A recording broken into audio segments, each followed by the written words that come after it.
Hello and welcome to Enchanted Life. My name is Nino, and today we're going to talk about the free fall of trusting God. And this topic actually was something that I literally was just thinking about, so I don't have anything scripted as usual because I just don't like scripting anything. I want us to feel like we're having a conversation. And while I cannot hear you guys talking back to me, the point of this channel is to have an open space for us to be able to talk about what is happening in life and what we're all going through, moving through, growing through even. And so when I sat down, I was thinking, all right, God, what do you want me to talk about? What do people need to hear today? And I could think of a million different topics. But the one that's been really alive for me in the last week and really the last several months, and more than that for the last year, has been the topic of trusting God and how it can feel like a free fall. How many of you actually trust God in a way that you feel steady and stable? I'm going to raise my hand and say, I'm not one of them all the time, and I think it's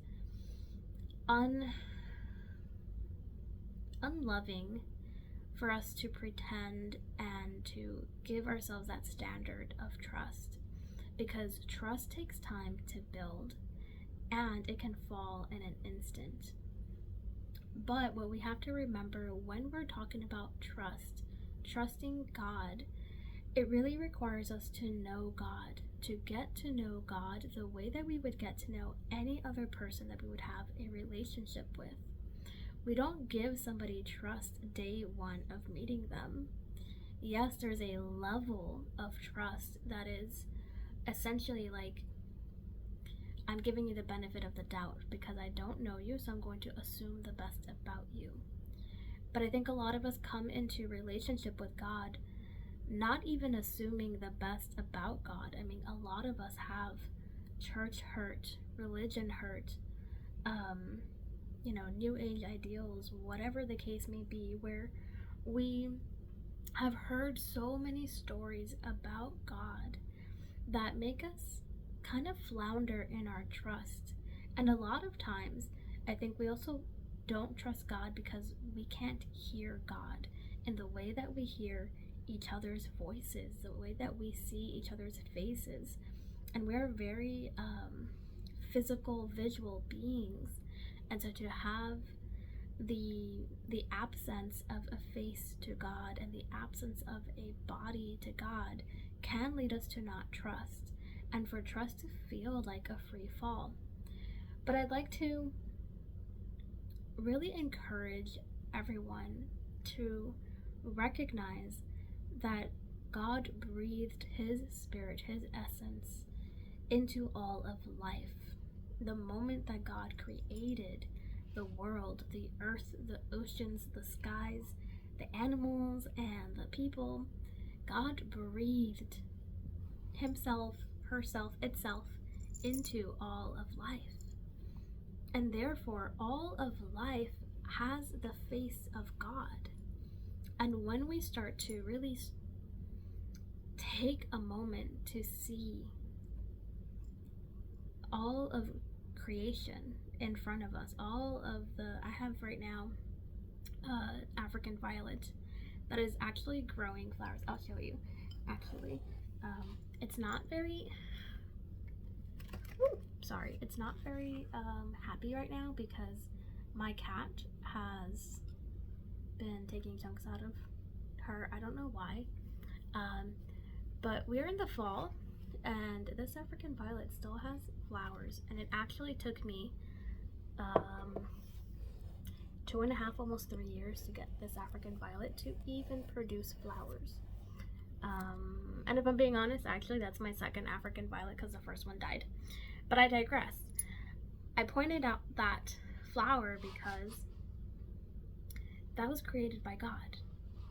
And when we take the time to really look at all of creation, we start to see the aspects and face of God. And this can help us in our trust journey with God because we can see His creation. And when we get to see the creation of the artist, we're getting a window into the heart of the artist. Now, I know we like to say, like, the window to the soul is in the eyes. Like, the eyes are the window to the soul.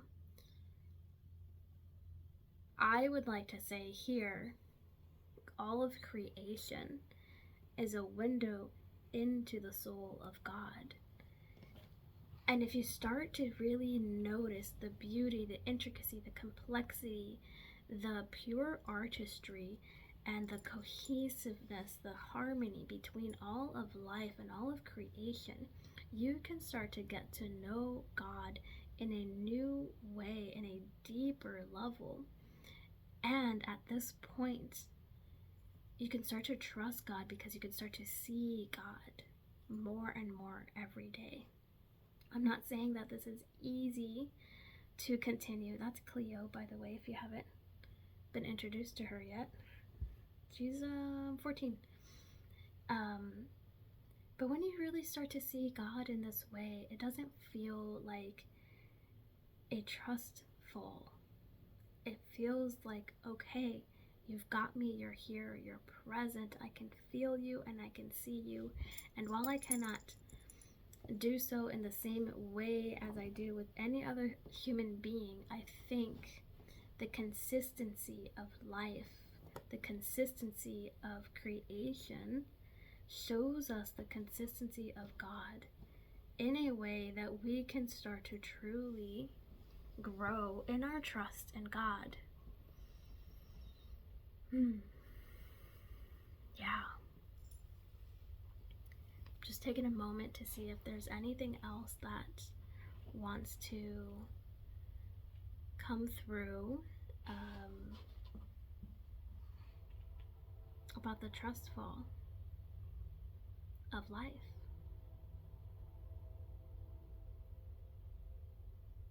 We're always going to find the twists and turns of life. We're always going to find those moments in life where we really can be like, God, are you really here? Are you really in this? But God is, and it is us that take our eyes off of God. It is us that take our mind off of God and off of all that is good and true and beautiful and worthy of our time and worthy of our attention. We're the ones that get hung up on how things have to look. And when we're developing our trust, when we are learning how to trust God, it is also an exercise in surrender, an exercise even more than that. I think even more than surrender, it is an exercise in how much are you willing to share? How much are you willing to be vulnerable with God? Are you willing to give your entire heart, your entire mind, your entire being to God in a way that you hide nothing from God, even your sadness, your anger at Him, and your anger that things aren't happening in the way that you thought they would happen, in a way that you would even prefer that they happen.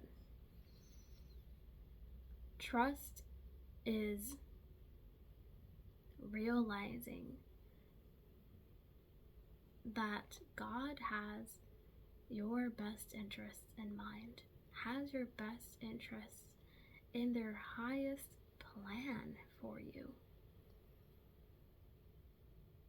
And this comes with sharing all of yourself with God, sharing your hopes, your dreams, your disappointments, your sorrows, and knowing that you are being heard and you're being held through it all,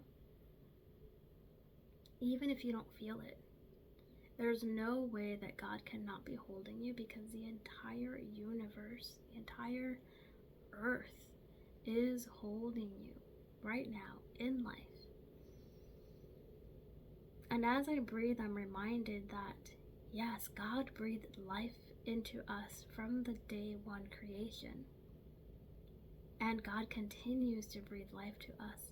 Every breath that we take, I forgot who I heard say this.